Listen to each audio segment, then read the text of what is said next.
మన దేశంలోనే మినీ పాకిస్తాన్. మనమేమో పాకిస్తాన్‌ని మార్చాలి, పీఓకేని మార్చాలనుకుంటే, పాకిస్తాన్ తెలివిగా మన దేశంలోనే పాకిస్తాన్‌లను తయారు చేసేస్తుంది. మినీ పాకిస్తాన్‌లని.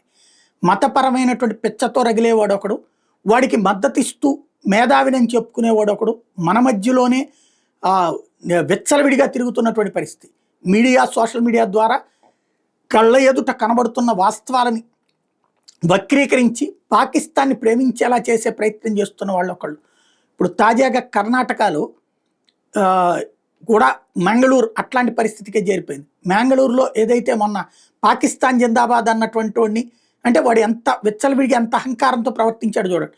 వాడిని కొట్టి చంపినటువంటి ఉదంతం ఉంది కదా, దాంట్లో కీలక పాత్రధారంటూ సుహాస్ శెట్టి అనేటటువంటి వ్యక్తి. ఇతను ఇంతకుముందు కూడా ఏదైతే మన గోవులకి సంబంధించినటువంటిది తీసుకువెళ్ళేటప్పుడు అట్లాంటి వాటిట్లని కంట్రోల్ చేసినటువంటి వాడు. ఇట్లా ఇతన్ని తాజాగా నరికి చంపినటువంటి సంఘటన సంచలనం సృష్టిస్తోంది. అంటే రాబోయే రోజుల్లో యుద్ధం ఆరంభమైతే ఏం చేయబోతున్నామో సంకేతాలు ఇస్తున్నట్టున్నారు.